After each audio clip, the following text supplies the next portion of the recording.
Hi guys, and welcome to another video. But before we do get into the video, I want to quickly thank you all for the massive amount of support throughout last week, which was such a crazy week. Of course, with it being the build-up to the derby, there was a little bit of drama, wasn't there, with a few rants, raves, screaming, shouting, swearing, all that kind of thing. And with that brings a lot of attention. And of course, with it being the derby week anyway, it was a very successful week on the channel in terms of numbers. But with that brings a lot of attention from elsewhere. Of course, there was a lot of grief from the mags, which of course you expect anyway. But in fairness, with the review to the game, after we eventually did get beat, I did say in my match review, I said I was pretty much going to sit there and I'm waiting for the mags to get in the comments and take the piss and have a pop, which again, it's part and parcel. I've done YouTube long enough to know what happens when you know, with the arrivals. You know, whatever I say, you're going to get taken the piss out of. That's just the part and parcel. It's the nature of the beast. But in fairness to him, you know, I don't usually have many good things to say about Newcastle fans, but in fairness, there was a lot of Newcastle fans that did come into that match review of the 3-0 defeat in the derby. A lot of them did come in saying that they were literally waiting for me to upload the review to take the piss, and what they actually were met with was a fair assessment in the game. And I did get quite a lot of those comments. Of course, you got some of them that basically just called me a knobhead, and that's, again, maybe I am. But yeah, they weren't anywhere near as bad as I thought they were going to be. But yeah, over the last few days, I just wanted to take a little bit of a break from YouTube and social media in general, because after a Derby Day defeat, the toxic, the levels of toxic social media, it is mental. And again, I've been around the block long enough to know how to deal with it. I've had loads of shit taking the piss out of me. Some of my rants been lobbed into pretty funny compilations, but then when you see the same compilations being made, or similar compilations being made, it gets a bit boring, and you just kind of sat there, okay, it's not that funny now. But I also know that if I respond to anything, you just get piled on, and then you get made to look like the knobhead. So anyway, sorry to bore you for the opening couple of minutes of the video, but I just wanted to kind of explain. I just thought I'd have a little bit of a break, 2-3 days of just chilling out and keeping my face out of the limelight. But I'm back now, I'm back anyway. I hope you are all well, Sunderland fans, after the Derby Day defeat. It wasn't nice, never is, but we need to push that aside now, and there are more things on the agenda to cover in this video. It is just a couple of little transfer news, little bits of transfer news, should I say. Starting off with, of course, we expected it. We're now in January. We need to remember now, you know, with all folks being on the FA Cup game, I almost totally forgot that it was the January transfer window.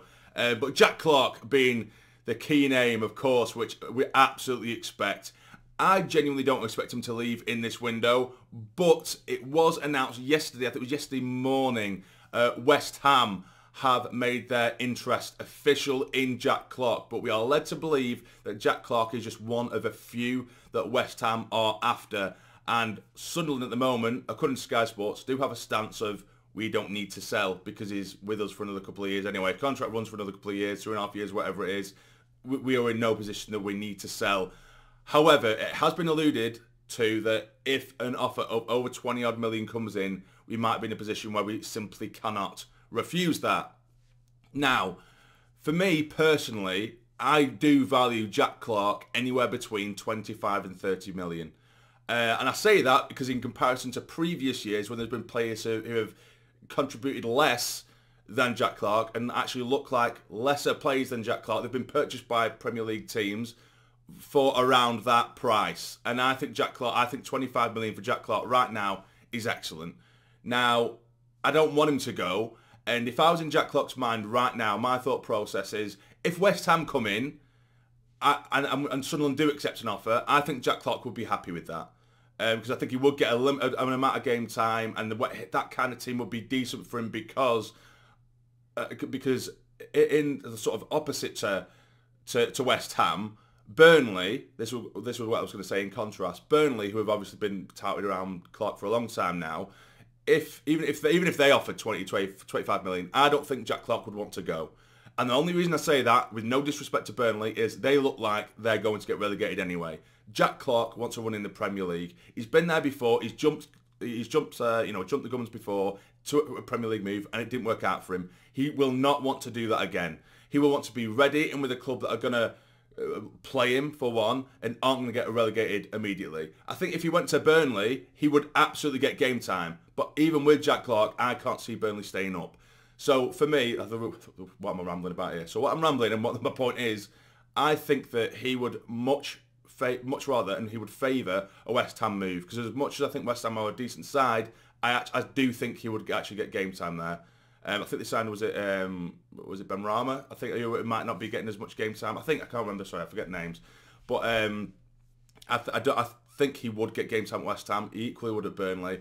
But I think, come on, let's be real. I think West Ham is a much more sort of appealing offer for him. But now, away from that, I personally don't think Jack Clarke's going to go in this window unless we do get a stupid offer. But away from Jack Clarke, an actual potential incoming, another little bit of a rumour. I think it might have even been Sky Sports that did report this. Kieffer Moore. Now, he's a player who we've come up against a handful of times over the years, even in League One.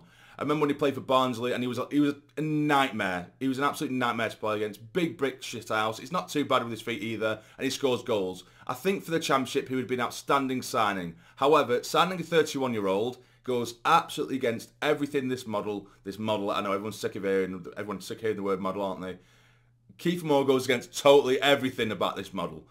But for me, it was weird actually. I nearly made a video similar to this about Kieffer Moore 2-3 weeks ago, and it was announced that he was actually available to be purchased.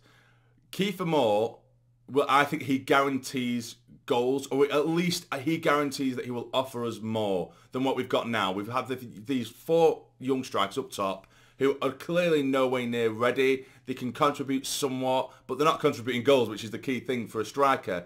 I think if we had Kieffer Moore in the middle, when you've got players like Roberts on one side, Clarke on the other, and as we keep on saying, our reliance on Clarke is ridiculous. So if Clarke was to stay, and then we brought in Kieffer Moore, how many times did we see it? We saw it against the Mags. It was the first time I'd seen Clarke just resort to pumping the ball in the box because he couldn't take on Trippier, which because Trippier's a fantastic player, but he couldn't take Trippier on to save his life. So he kept cutting inside, and then rather than trying to drive for goal, he was pumping balls in the box, aimless balls. And aimless balls aren't always totally pointless when you've got someone like a Kieffer Moore in the box, because then he can generally pick up on something. He's a big lad, physical presence, and it's something that we haven't had for a very, very long time. Like a Ross Stewart, although I do think he has a bit more of a physical presence than Ross Stewart. Ross Stewart is just better, I think, on the ground. But Kieffer Moore, I don't think would be a bad purchase whatsoever. Again, some of you guys might just see the age and think, no, not for me. But I just think it's something different. We've gone for 4 relatively similar-ish strikers in terms of the youth players that we have brought in. I think Hamia originally in pre-season, he looked like a sort of Kieffer Moore type player, a big lad. He would seem to be in the right place at the right time every time I watched a pre-season game. And then since then, he's come across a bit lazy, doesn't really move, and hasn't really provided when given their chance, which granted isn't very many chances, but yeah. So just a couple of things I wanted to bring up there, guys. So Jack Clarke, what would you guys think? We've said this so many times, haven't we? What would you deem to be a fair price to accept for Jack Clarke, or would you be a case of not any price would do it justice? You know what I mean? And Kieffer Moore, would you accept that? Again, it's nothing like the model that we hate using. We hate using that word. But would you bring Kieffer Moore to the club? Would you think that was a good signing if we were to do that? For me, Jack Clarke, if we lose Jack Clarke, even if we did bring in someone like Kieffer Moore, if we lose Jack Clarke without a sufficient replacement, I genuinely believe it is that big a loss that we will find ourselves in a relegation scrap. And that isn't me just being dramatic for dramatic's sake.